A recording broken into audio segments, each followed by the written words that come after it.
Hello बच्चों कैसे हो आप सब। बच्चों आज हम अपना यूट्यूब चैनल स्टार्ट कर रहे हैं जिसमें मैं पढ़ाऊंगा आपको केमिस्ट्री, ना सिर्फ एकेडमिक्स बल्कि जेई और नीट की पूरी कंपटीशन आपको क्लियर करवाऊंगा। मेरा नाम है आकाश राणा और मैं अब आपको केमिस्ट्री पढ़ाऊंगा अपने नए यूट्यूब चैनल के थ्रू। ठीक है। वैसे तो बच्चों मैंने बहुत कोशिश करी थी पहले भी स्टार्ट करने की, लेकिन हो नहीं पाया, जो भी रीजंस रहे। लेकिन अब मैंने डिसाइड किया है कि अब मैं शुरू करूँगा अपना यूट्यूब चैनल। ठीक है बच्चों। तो बच्चों वैसे तो हमारे पास 12th क्लास के अंदर अभी इस साल 2023 के अंदर 10 यूनिट आ रही हैं। तो 10 यूनिट है हमारे पास 12th क्लास के अंदर। वैसे टोटल 16 यूनिट्स हैं, जबकि 11th क्लास के अंदर हमारे पास टोटल 14 यूनिट्स हैं। तो वैसे तो मैं धीरे धीरे करके सारी की सारी यूनिट्स ही क्लियर करवाऊंगा। तो बहुत सारी यूनिट्स हैं हमें जो धीरे धीरे करके सारी की सारी यूनिट्स क्लियर करनी पड़ेगी। कॉम्पिटिटिव में तो पूरी कंप्लीट करनी पड़ेगी, जबकि एकेडमिक्स में अभी फ़िलहाल इस साल के लिए तो 10 यूनिट है, बोर्ड के लिए 10 यूनिट है। और आगे फिर जेई मेंस जब होगा हमारा या फिर हमारा नीट होगा तो आगे भी हम क्लियर करते रहेंगे। तो फिलहाल हम स्टार्ट करेंगे एक यूनिट से लेके, और उस यूनिट का नाम है बायोमोलिक्यूल्स। तो स्टार्ट करें बच्चों बायोमोलिक्यूल्स से। बायोमोलिक्यूल्स वो यूनिट होगी जैसे मान लो हमारे जो नीट के बच्चे होंगे उनके लिए भी बहुत ज़्यादा ये फेवरेबल यूनिट रहेगी, है ना। और हमारे केमिस्ट्री से जुड़ी हुई है ही 12th क्लास के बच्चों के लिए, और 11th क्लास के बायोमोलिक्यूल्स में हमारा 11th क्लास का जो बायो का बच्चा है उसमें बायोमोलिक्यूल्स यूज़ होती है ना। तो दोनों में काम आ जाएगी, जबकि फिजिकल में भी हमारा बायोमोलिक्यूल्स यूज़ होता है। तो कई सारी जगह हम ये वाली यूनिट यूज़ करते हैं। तो शुरुआत हम इसी यूनिट से लेके करते हैं। ठीक है बच्चों। तो स्टार्ट करते हैं बायोमोलिक्यूल से। तो सबसे पहले बच्चों बायोमोलिक्यूल्स है क्या।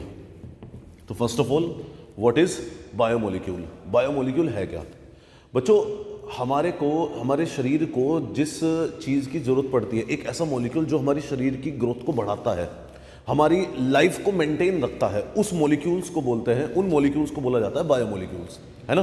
तो डेफिनेशन हमने यहीं से निकाल दी इसकी। सच molecule which help in developing growth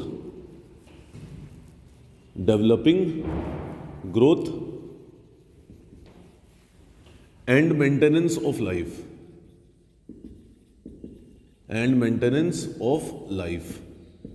is known as biomolecule. ये हमारी डेफिनेशन हो जाएगी बायोमोलिक्यूल की।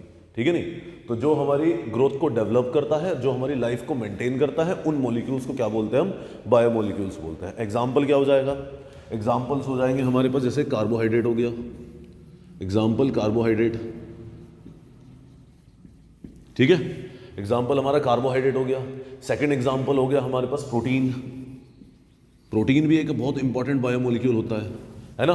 तीसरा एग्जाम्पल हो गया हमारे पास मिनरल्स। ठीक है नहीं, एंजाइम्स। ठीक है, जैसे न्यूक्लिक एसिड। तो ये सारे के सारे हमारे पास बायोमोलिक्यूल होंगे, इंपॉर्टेंट बायोमोलिक्यूल है ये, जिनकी हमें जरूरत पड़ेगी। ठीक है ना। अच्छा, तो सबसे पहले हम डिस्कस करेंगे कार्बोहाइड्रेट्स के बारे में कि कार्बोहाइड्रेट्स होते क्या हैं। ठीक है ना। तो सबसे पहले बात करेंगे कार्बोहाइड्रेट्स के बारे में। बच्चों कार्बोहाइड्रेट्स क्या होते हैं। कार्बोहाइड्रेट्स के लिए मैं आपको पहले एक छोटी सी बात बताना चाहता हूं, पहले आप वो जरा ध्यान से सुनेंगे जरा। इसके लिए मैं एक छोटी सी इमेज बनाता हूं आपको, ठीक है नहीं। और इस इमेज के थ्रू आप एक बार थोड़ा वैसे ही इमेजिन कर लेना कि हाँ इस तरीके से होता है। हालांकि इस इमेज का अस्तित्व से कोई लेना देना नहीं है, लेकिन फिर भी एक बार छोटी सी बात समझना जरा आप। मान लीजिए सपोज कीजिए एक सॉल्यूशन है, एक वेसल ले लिया, कोई भी वेसल है, टेस्ट ट्यूब ले लो, कोई एक छोटा सा सिलेंड्रिकल वेसल ले लो। उस वेसल के अंदर हमने एक सॉल्यूशन ले लिया, ये हमारा एक सॉल्यूशन है। और एक हमारे पास लाइट होती है, उस लाइट का नाम है plane polarised light. Plane polarised light. और इस प्लेन पोलराइज्ड लाइट को आपने निकोल प्रिज्म लिया, निकोल प्रिज्म से पास करवाया। ये एक प्रिज्म है, इसको बोलते हैं निकोल प्रिज्म। ठीक है, तो इससे पास करवाएंगे और इससे पास करवाने के बाद इस सॉल्यूशन के ऊपर फॉल करवाएंगे। सॉल्यूशन के ऊपर गिरी, मतलब निकोल प्रिज्म से पास करके सॉल्यूशन के ऊपर गिरेगी। ठीक है, तो जब इस लाइट को आपने फॉल करवाया इस सॉल्यूशन के ऊपर, तो फॉल करवाने पर बच्चों क्या होगा, या तो ये लाइट रोटेट करेगी एंटी क्लॉकवाइज डायरेक्शन में, मतलब क्लॉक के अपोजिट डायरेक्शन में, ठीक है नहीं। तो या तो ये करेगी एंटी क्लॉकवाइज डायरेक्शन में, एंटी क्लॉकवाइज डायरेक्शन, या फिर ये रोटेट करेगी क्लॉकवाइज डायरेक्शन में, क्लॉकवाइज डायरेक्शन, ठीक है नहीं, ये क्लॉकवाइज डायरेक्शन में रोटेट करेगी, ठीक है।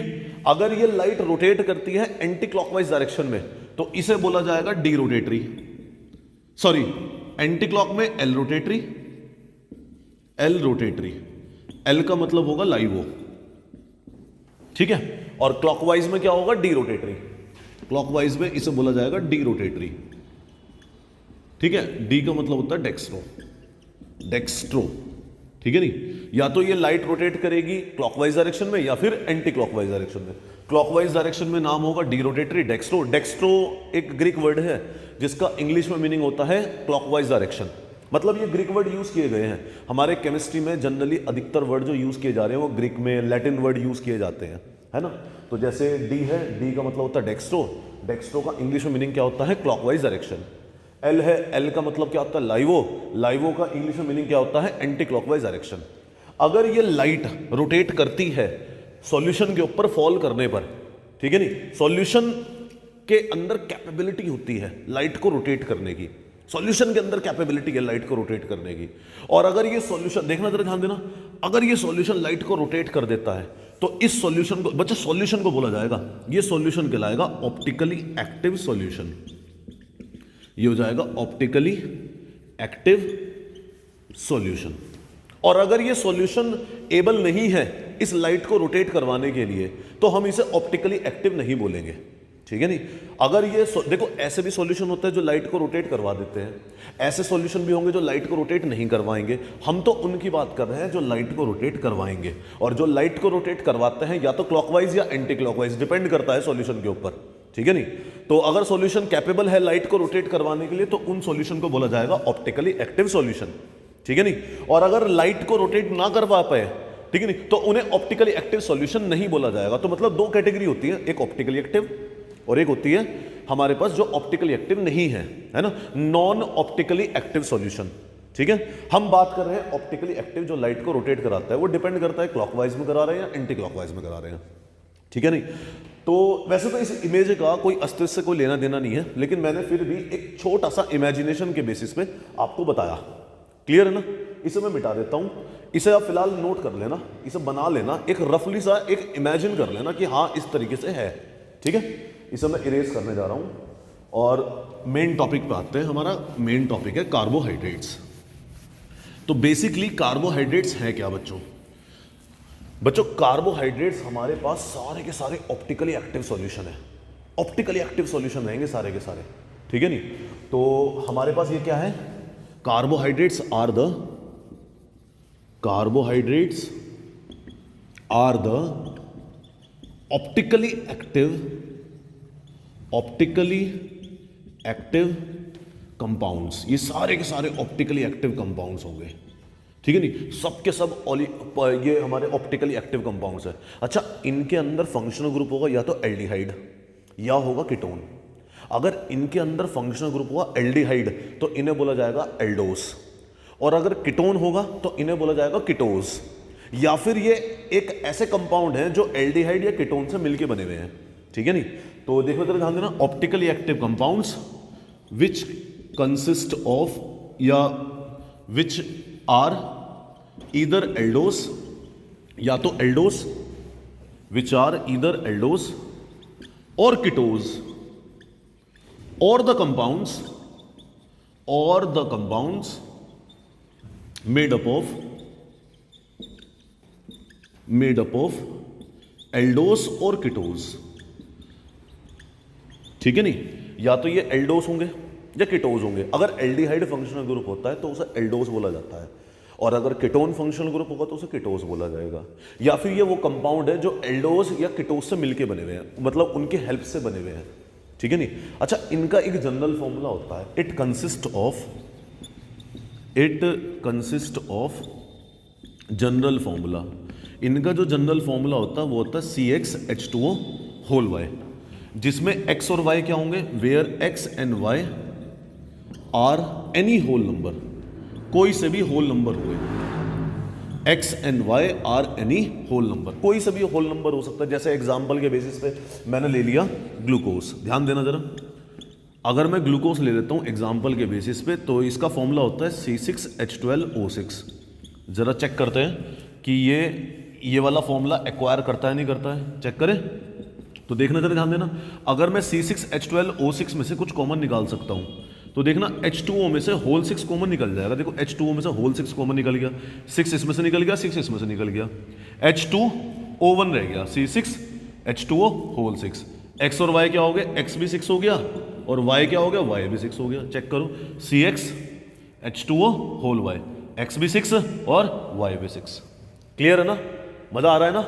अब देखो जरा एक और एग्जांपल लेते हैं, चलो देखो ये हो गया हमारा सुक्रोज। सुक्रोज का फॉर्मूला हो गया C12H22O11। जरा चेक करते हैं ये वाला फॉर्मूला आता नहीं आता है। ये हो जाएगा C12, देखो C212 है ही, इसमें से कुछ कॉमन निकाल लेते हैं, H2O होल 11। तो बच्चों देखना जरा, ध्यान देना, ये देखो ये बन गया हमारा, देखो कार्बन और हाइड्रेट मॉलिक्यूल का मिक्सचर।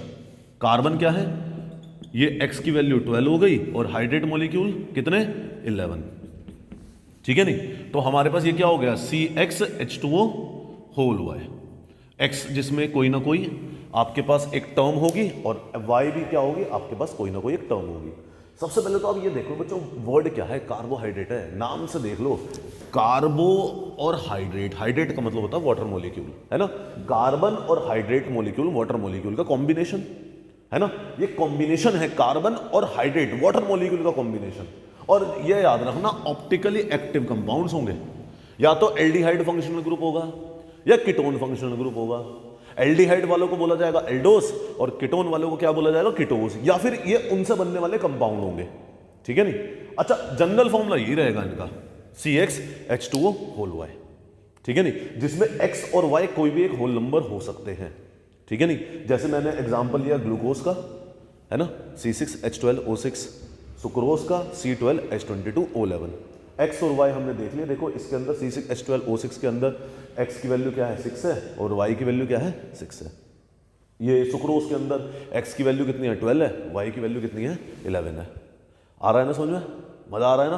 अब देखो जरा ध्यान दो बच्चों, हमारे पास ये x और y की वैल्यू बदलती रहेगी, और जब जब x और y की वैल्यू बदलती रहेगी तब तक आपके पास एक नया कार्बोहाइड्रेट आ जाएगा आपके पास, ठीक है ना।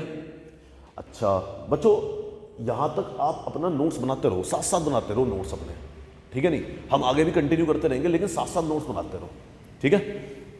अच्छा बच्चों, हमारे पास कुछ कार्बोहाइड्रेट्स ऐसे होते हैं जो ये वाला फॉर्मूला एक्वायर नहीं करेंगे, ये वाला फॉर्मूला एक्वायर नहीं करेंगे, ठीक है नहीं। जैसे कि मान लो मैंने एग्जांपल ले लिया, जैसे हम अलग से मेंशन कर देते हैं, एग्जांपल हो गया हमारे पास रेमनोस, नाम याद रखना, रेमनोस।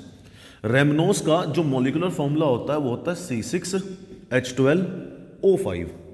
जरा चेक करो, हम इसमें से कुछ कॉमन निकाल सकते हैं, जैसे इसमें से हमने कॉमन निकाल लिया था 6, इसमें से कॉमन निकाल लिया था 11, क्या इसमें से कॉमन निकल सकता है, नहीं निकल सकता। इसमें से कुछ कॉमन नहीं निकल रहा, देखो चेक करो, निकल रहा कुछ कॉमन, नहीं निकल रहा। तो कहने का मतलब ये है बच्चों, कुछ कार्बोहाइड्रेट्स ऐसे होंगे जो ये वाला फॉर्मूला शो नहीं करेंगे, जिनका जनरल फॉर्मूला ये नहीं होगा। मतलब कार्बोहाइड्रेट्स का ये जनरल फॉर्मूला है। जनरल फॉर्मूला का मतलब कि अधिकतर कंपाउंड्स ये वाला फॉर्मूला शो करता है, लेकिन ये नहीं है कि सारे के सारे कंपाउंड शो करेंगे, कुछ कंपाउंड्स नहीं करेंगे, जैसे ये है रेमनोस। आ रहा समझ में, मजा आ रहा ना। अब देखो जरा ध्यान दो। अच्छा एक और चीज बताता हूं, मजेदार बात बताता हूं। ऑर्गेनिक कंपाउंड्स में हमारे पास कुछ कंपाउंड्स ऐसे हैं जिनका जनरल फॉर्मूला तो ये होगा, जनरल फॉर्मूला ये होगा, लेकिन वो सारे के सारे हमारे पास कार्बोहाइड्रेट नहीं कहलाएंगे। जैसे कि हमने ले लिया एसिटिक एसिड, ध्यान देना जरा, एसिटिक एसिड होता है इथेनोइक एसिड, है ना, ऑर्गेनिक में हम इसे इथेनोइक एसिड भी बोलते हैं। तो ये देखना जरा, कंबाइन करना, ये हो जाएगा C2H4O2, और देखना इसमें से कुछ कॉमन निकल सकता है, इसमें से कॉमन निकल जाएगा C2H2O होल ट्वाइस। चेक करो, H4O2, 2 कॉमन ले लिया, H2O होल ट्वाइस। और देखना आपको ऐसा लग रहा होगा सर ये तो CXH2O होल y है, ये तो क्या बोलते हैं, ये x की वैल्यू कितनी होगी, 2 होगी, और y की वैल्यू कितनी होगी, 2 होगी। ऐसा नहीं है, मतलब कहने का मतलब ये है, कार्बोहाइड्रेट्स का जनरल फॉर्मूला है, सबका जनरल फॉर्मूला नहीं बोल रहा हूं मैं, जनरल फॉर्मूले की बात हो रही है। जनरल फॉर्मूला होता है 100 में से 70% हो गए, 80% हो गए। इनका अधिकतर का फॉर्मूला ये है CxH2O। कुछ कंपाउंड्स ऐसे हैं जिनको जो ये वाला जनरल फॉर्मूला शो नहीं करेंगे, जैसे कि रेमनोस, है ना। अच्छा, कुछ कंपाउंड्स, ऑर्गेनिक कंपाउंड्स में ऐसे भी कंपाउंड्स हैं जिनका जनरल फॉर्मूला ये सेट हो जाता है ना, लेकिन वो कार्बोहाइड्रेट्स नहीं कहलाते। जैसे कि हमने इथेनोइक एसिड ले लिया, आ रही बात समझ में, इसका नाम है एसिटिक एसिड या फिर इथेनोइक एसिड, दोनों नाम है इसका, एसिटिक एसिड, इथेनोइक एसिड, ठीक है ना, आ रहा समझ में। तो ये वाला फॉर्मूला सारे नहीं शो करेंगे, कुछ करेंगे, कुछ नहीं करेंगे। अच्छा, जरूरी नहीं है कि और कोई कंपाउंड नहीं कर सकता, और कोई कंपाउंड भी कर सकता है ना, वो जरूरी नहीं कार्बोहाइड्रेट ही हो, ठीक है नहीं। जरा देख लीजिए, नोट्स बनाइए जरा अपने प्रॉपर, कोई प्रॉब्लम होगी तो आप मेरे को कमेंट सेक्शन में भी मेंशन कर सकते हैं, बताइए, ठीक है। इरेज कर दे इरेज, आराम, मजा बच्चों, ऐसे ही मजा आता रहे, पढ़ते रहे, साथ साथ सीखते रहे, मजा आ जाए पढ़ते वक्त भी, क्यों भाई। इरेज कर देते हैं, इसे आगे बढ़ते हैं। कार्बोहाइड्रेट्स के बारे में कुछ और बात करेंगे। अगर मजे मजे में बच्चों पढ़ाई हो जाए तो फिर तो कुछ प्रॉब्लम ही ना रहे, क्यों भाई बच्चा पार्टी। चलिए आगे बढ़ते हैं, चलिए। तो बच्चों हमने बात की थी कार्बोहाइड्रेट्स के बारे में, ठीक है नहीं। तो बच्चों कार्बोहाइड्रेट सारे के सारे ऑप्टिकली एक्टिव हैं और जिनका जनरल फॉर्मूला है CxH2O। या तो एल्डिहाइड फंक्शनल ग्रुप होगा, या कीटोन फंक्शनल ग्रुप होगा, या फिर एक ऐसे कंपाउंड होंगे जो एल्डिहाइड और कीटोन से मिलके बने हुए हैं, ठीक। आगे बढ़ते हैं। तो बच्चों अगर ये कार्बोहाइड्रेट स्वीट इन टेस्ट है, ध्यान देना जरा, if they are sweet in taste, अगर ये मीठे हैं टेस्ट में, स्वीट इन टेस्ट, मीठे का मतलब ये जो मिठास वाले होते हैं, है ना, वो दूसरा वाला मीठा नहीं, ठीक है नहीं, वो चीनी वाला मीठा। तो if they are sweet in taste, अगर ये स्वीट होंगे टेस्ट में, देन दे आर कॉल्ड, मजाक कर रहा हूं बच्चों, मजाक कर रहा हूं देन दे आर कॉल्ड, इन्हें बच्चों बोला जाएगा हमारे पास sugar, then they are called sugar, इन्हें शुगर बोला जाएगा, ठीक है। अच्छा, ये दो तरीके के होते हैं, एक होता है रिड्यूसिंग शुगर और एक होगा नॉन रिड्यूसिंग शुगर, एक रिड्यूसिंग शुगर और एक होगा नॉन रिड्यूसिंग शुगर, ठीक है नहीं। अगर कार्बोहाइड्रेट स्वीट इन टेस्ट होंगे तो इन्हें शुगर बोला जाएगा, ये शुगर कहलाएंगे। और ये हमारे पास दो तरीके के होंगे, एक होगा रिड्यूसिंग शुगर और एक होगा नॉन रिड्यूसिंग शुगर, ठीक है। अच्छा, अब इनको कैसे डिफाइन करें, कैसे इन्हें हम एक्सप्रेस कर सकते हैं, एक्सप्लेन कैसे करेंगे रिड्यूसिंग शुगर को। आपको टेस्ट याद होंगे, ऑर्गेनिक कंपाउंड के हमारे टेस्ट हैं, जैसे टॉलरेंस टेस्ट, फेलिंग टेस्ट, है ना। ऑर्गेनिक कंपाउंड्स में हमारे पास टेस्ट है अवेलेबल, तो हम उन्हीं के बेसिस पे इन्हें डिफाइन करेंगे। बच्चों अगर ऐसे कार्बोहाइड्रेट हैं जो टॉलरेंस टेस्ट को रिड्यूस कर दे, फेलिंग टेस्ट को रिड्यूस कर दे, है ना, तो उन्हें रिड्यूसिंग शुगर बोला जाएगा, ठीक है नहीं।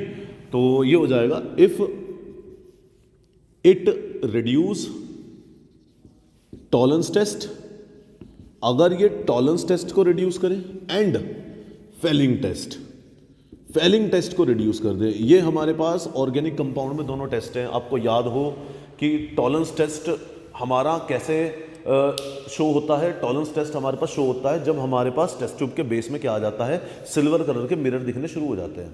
मान लो कोई कंपाउंड लिया हमने, टॉलरेंस रिएजेंट डाला, टॉलरेंस रिएजेंट डालने पर हीट करा, हीट करने पर नीचे बॉटम की तरफ अगर सिल्वर मिरर दिखने शुरू हो जाए तो समझ जाना टॉलरेंस टेस्ट दे रहा है, ठीक है नहीं।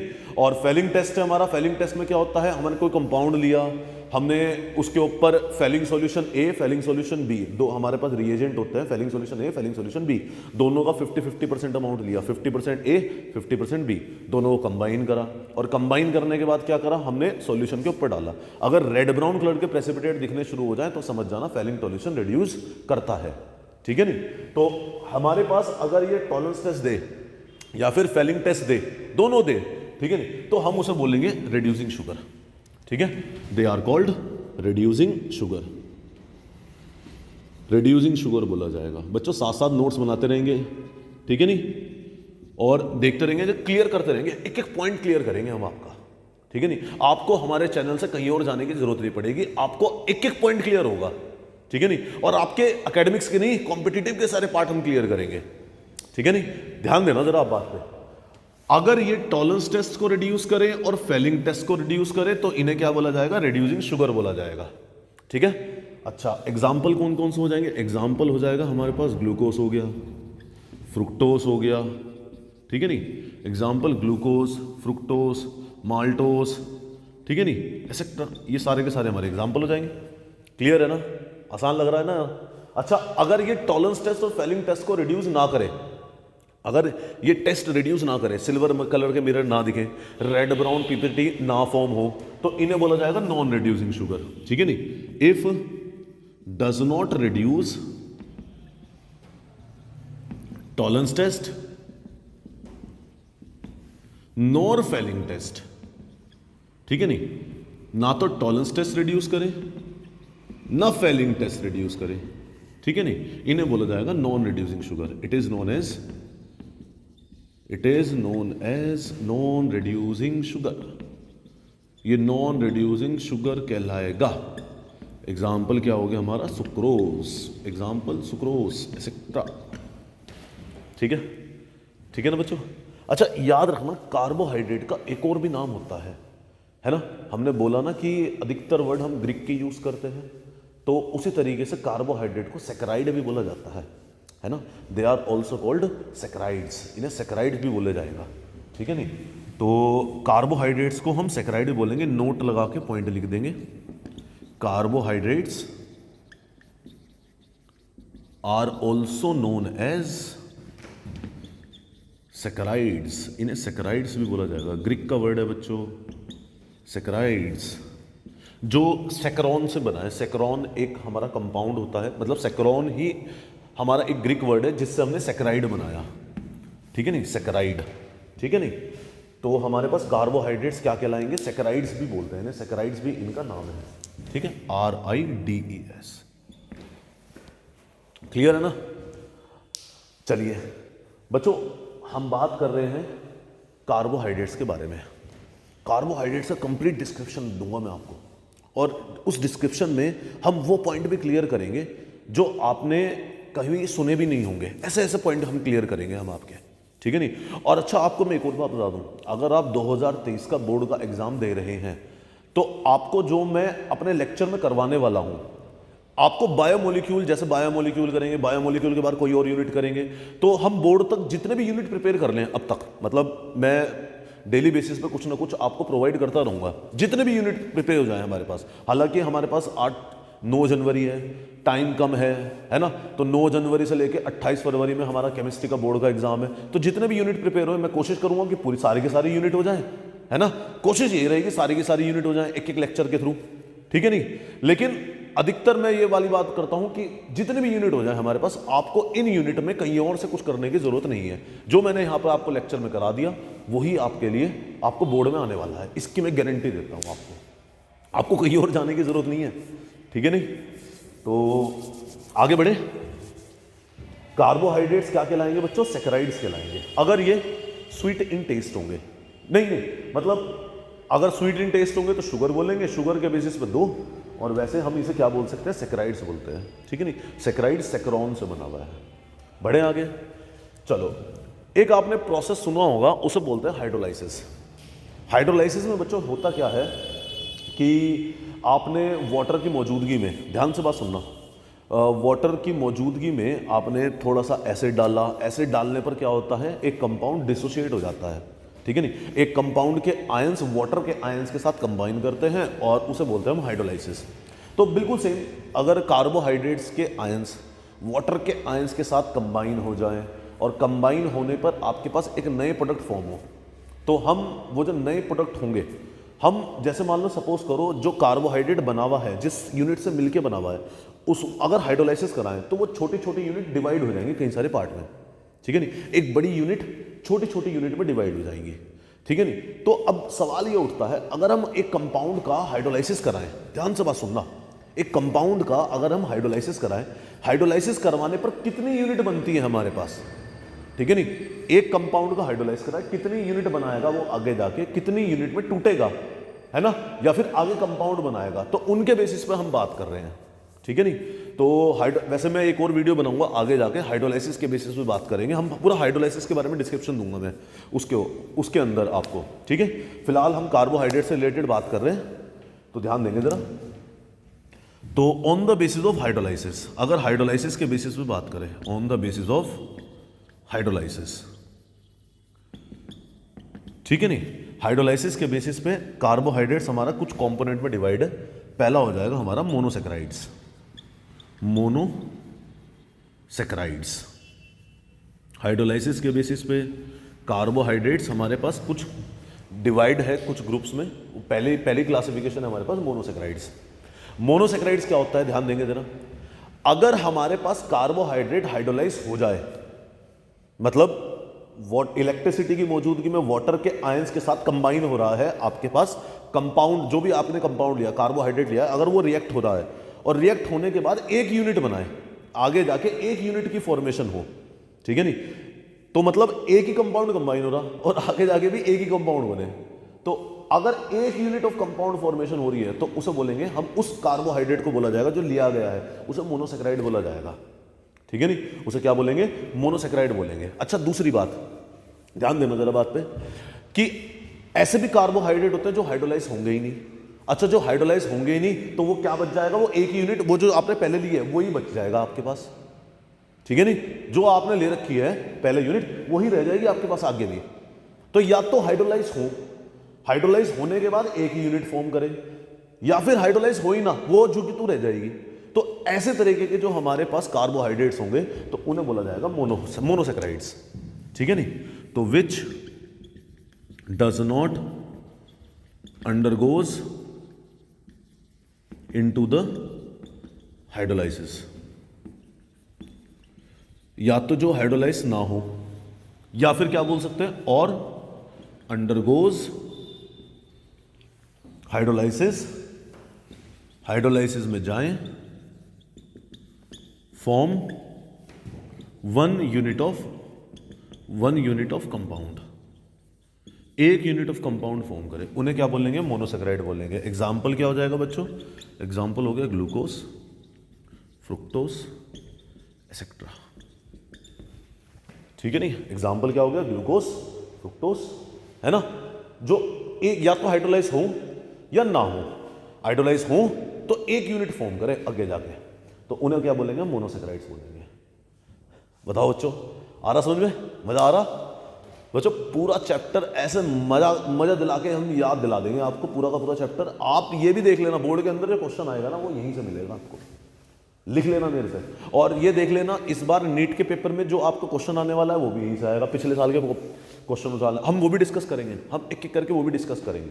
जेई मेंस के क्वेश्चन डिस्कस करेंगे, ठीक है नहीं। मैं अपने लेक्चर में आपको जेई मेंस के क्वेश्चन डिस्कस करूंगा, नीट के क्वेश्चंस डिस्कस करूंगा, ठीक है नहीं।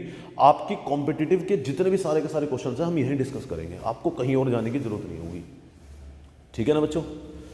चलिए देखेंगे, नोट्स बनाएंगे, नोट्स साथ साथ बनाते रहेंगे।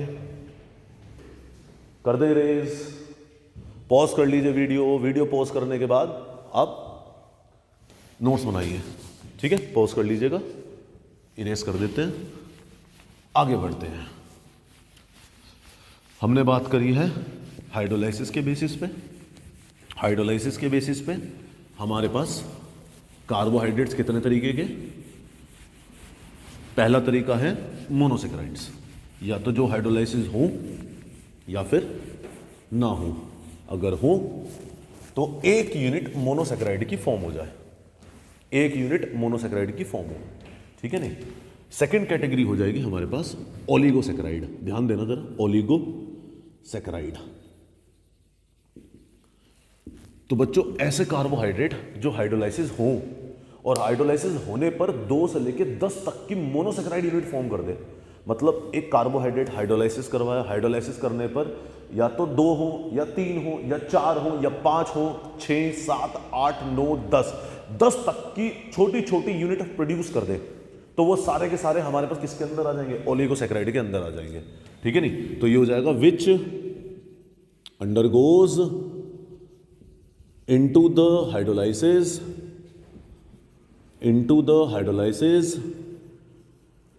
and produce, कितना प्रोड्यूस करेंगे 2 से 10 and produce 2 to 10 monosaccharide units. वो सारे के सारे ओलिगोसेकेराइड के अंदर आ जाएंगे, ठीक है ना, वो सारे के सारे ओलिगोसेकेराइड के अंदर चले जाएंगे। मतलब बच्चों पता क्या है, डाइसेकेराइड, ट्राइसेकेराइड, टेट्रा, पेंटा, हेक्सा, हेप्टा, ऑक्टा, नोना, डेका, ये जितने भी सारे के सारे सेकेराइड्स हैं ये सब के सब ओलिगोसेकेराइड्स के अंदर आ जाएंगे। जैसे मान लीजिए, सपोज कीजिए आपने एग्जांपल ले लिया सुक्रोज का बच्चों हाइड्रोलाइज कराते हैं ना, एक यूनिट बनती है ग्लूकोज की और एक यूनिट बनती है फ्रुक्टोज की, मतलब 2 यूनिट का कॉम्बिनेशन है सुक्रोज। तो मतलब सुक्रोज क्या हुआ, डाइसेकेराइड है। डाइसेकेराइड किसके अंदर आता है, ओलिगोसेकेराइड के अंदर आता है, ठीक है। तो कहने का मतलब है ये ओलिगोसेकेराइड का एग्जांपल हो गया। अच्छा, दूसरा ले लिया हमने माल्टोस का कॉम्बिनेशन होता है 2 मोल ऑफ ग्लूकोज, एक ग्लूकोज और दूसरा ग्लूकोज, मतलब 2 ग्लूकोज यूनिट मिलकर आपके पास क्या बनाता है, माल्टोस बनाता है। तो ये भी देखो जरा ध्यान दो, ये भी डाइसेकेराइड का एग्जांपल हो गया। ये डाइसेकेराइड हो गया। डाइसेकेराइड किसके अंदर आता है, ओलिगोसेकेराइड के अंदर आता है। क्लियर है ना, मजा आ रहा है, आसान लग रहा है ना, बहुत आसान चैप्टर है, मजा आ जाएगा आपको चैप्टर में पूरे, ठीक है नहीं। तीसरा हो जाएगा polysaccharides.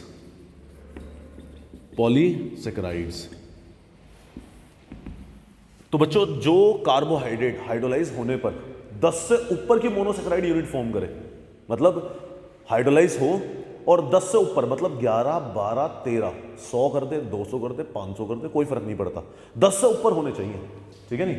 Which undergoes hydrolysis, which undergoes into the hydrolysis and produce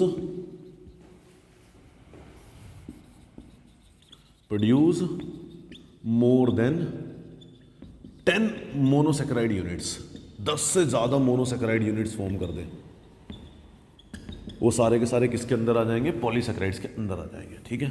example हो गया स्टार्च, सेल्यूलोस, ग्लाइकोजन एसेट्रा, ठीक है नहीं। क्लियर है, आ रहा समझ में, ठीक है नहीं। अब मैं आपको एक बात बताता हूँ, हमारे पास जो कार्बोहाइड्रेट्स होते हैं मोनोसेकेराइड्स वाले, ठीक है नहीं, ध्यान से बात सुनना, हमारे पास जो कार्बोहाइड्रेट्स होंगे मोनोसेकेराइड्स वाले, ओलिगोसेकेराइड्स वाले, ठीक है नहीं, ये सारे के सारे रिड्यूसिंग शुगर होंगे, ये सब के सब रिड्यूसिंग शुगर है, ठीक है नहीं। और जो पॉलीसेकेराइड्स वाले हैं ये नॉन रिड्यूसिंग शुगर है, ध्यान से बात सुनना, ठीक है नहीं। तो हम ये मेंशन कर देते हैं, नोट करके मेंशन कर लीजिएगा, नोट साथ साथ बनाते रहिए और नोट करके मेंशन कर लीजिए, मोनोसेकेराइड्स एंड ओलिगोसेकेराइड्स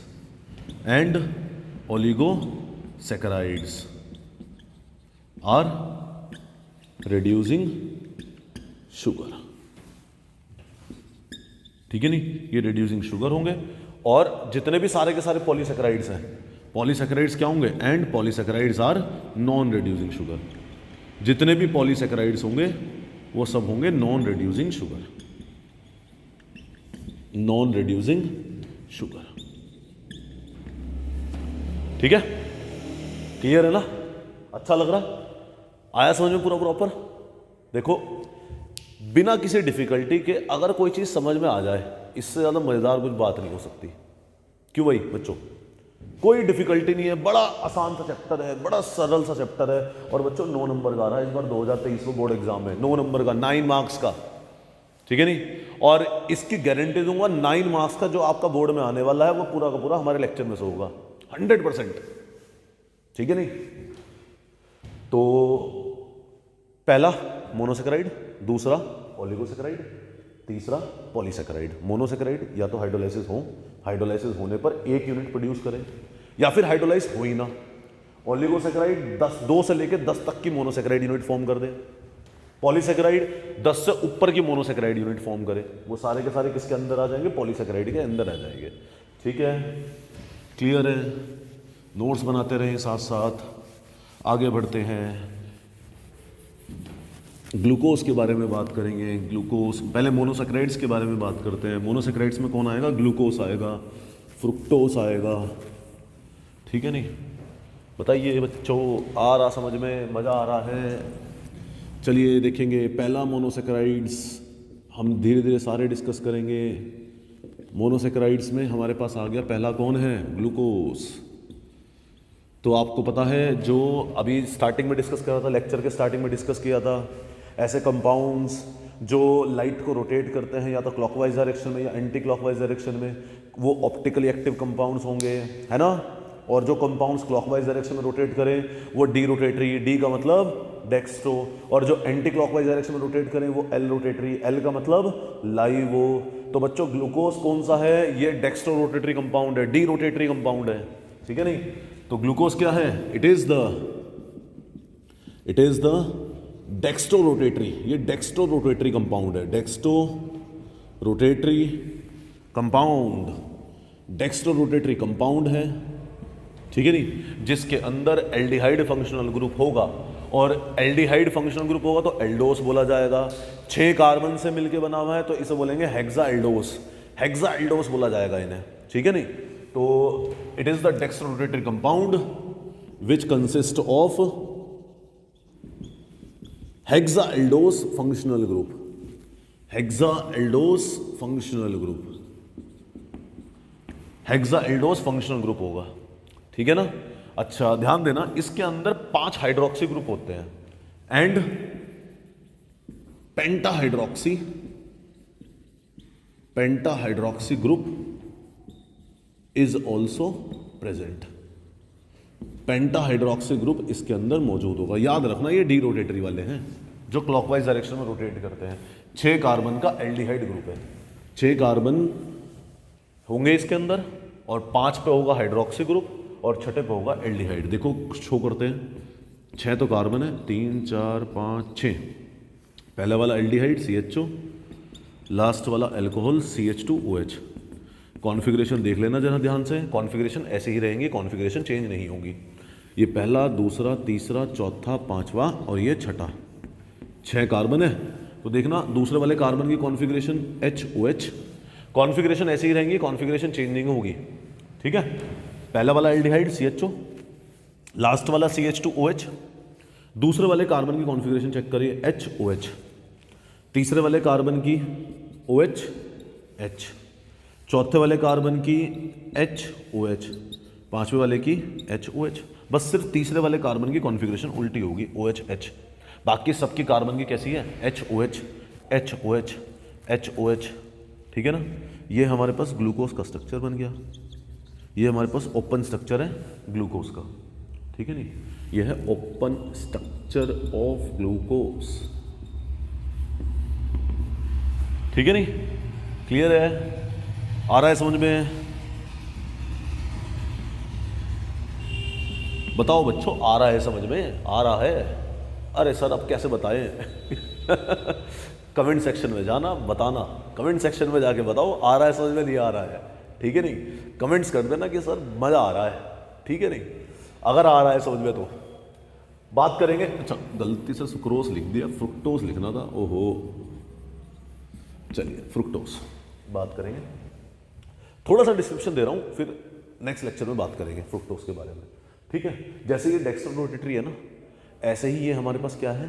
ये हमारे पास लाइवो रोटेटरी कंपाउंड है, ठीक है नहीं? तो फ्रुक्टोज क्या है? It is the laevo rotatory compound, laevo rotatory compound है जिसके पास कीटोन फंक्शनल ग्रुप होगा। Laevo rotatory compound which consist of hexaketose functional group, और पेंटाहाइड्रोक्सी ग्रुप तो होंगे ही होंगे, and pentahydroxy group is also present, pentahydroxy group is also present, pentahydroxy group इसके अंदर मौजूद होगा, ठीक है? तो जैसे हमारे पास 6 कार्बन है, ठीक है? पहले वाला अल्कोहल है CH2OH, लास्ट वाला भी अल्कोहल है, CH2OH। ये हमारे पास 6 कार्बन थे ना, पहला वाला भी अल्कोहल, लास्ट वाला भी अल्कोहल। कॉन्फ़िगरेशन चेक करना, बड़े ध्यान से कॉन्फ़िगरेशन चेक करना। ये कीटोन है ना, तो दूसरे पे कीटोन है। कीटोन की पहली पोजीशन दूसरा वाला कार्बन होता है, याद रखना, ठीक है। तीसरे वाले कार्बन की कॉन्फ़िगरेशन OHH, चौथे वाले की HOH, पांचवें वाले की HOH। ये ओपन स्ट्रक्चर है फ्रुक्टोज का, ओपन स्ट्रक्चर ऑफ फ्रुक्टोज, ठीक है। ध्यान देना, आपके पास कॉन्फ़िगरेशन चेक कर लो। ये कॉन्फ़िगरेशन आपके तीसरे वाले कार्बन की उल्टी है कॉन्फ़िगरेशन। देखो इसमें भी तीसरा कार्बन ये था, कॉन्फ़िगरेशन उल्टी थी, OH इधर, H इधर। इसके अंदर भी तीसरा कार्बन है, कॉन्फ़िगरेशन उल्टी है, OH इधर, बाकी HOH पैटर्न चलता रहेगा। दोनों का मॉलिक्यूलर फॉर्मूला सेम है, ग्लूकोज का भी C6H12O6 और फ्रुक्टोज का भी C6H12O6, ठीक है। तो मॉलिक्यूलर फॉर्मूला दोनों का सेम है, इसका भी C6H12O6, C6H12O6, और इसका भी क्या है, फ्रुक्टोज का सेम है, C6H12O6, ठीक है। आया समझ में? बताओ, नोट्स बनाइए, ठीक है ना। और बच्चों कोई टेंशन लेने की ज़रूरत नहीं है। जो आपको प्रॉब्लम आती है, किसी भी तरीके की प्रॉब्लम आती है, कमेंट सेक्शन में जाइए, ठीक है नहीं, कमेंट सेक्शन में अपनी प्रॉब्लम मेंशन करिए। मैं आपके कमेंट्स का वेट कर रहा हूँ। आप कमेंट सेक्शन में जाइए, अपनी प्रॉब्लम मेंशन करिए, और आपके प्रॉब्लम की सॉल्यूशन मैं करूँगा। मैं आपको प्रोवाइड करता हूँ जो भी आपकी प्रॉब्लम्स होंगी, ठीक है नहीं। नोट्स बनाते रहिएगा साथ साथ, ठीक है। कोई भी प्रॉब्लम होती है डिस्कस करेंगे। और बाकी बच्चों, आपको कैसा लगा हमारा लेक्चर, ठीक है नहीं, आप बिल्कुल कमेंट सेक्शन में वो भी मेंशन करिए, सारी की सारी चीज़ें मेंशन करिए, ठीक है ना। तो मिलते हैं बच्चों नेक्स्ट वीडियो में। Okay, bye.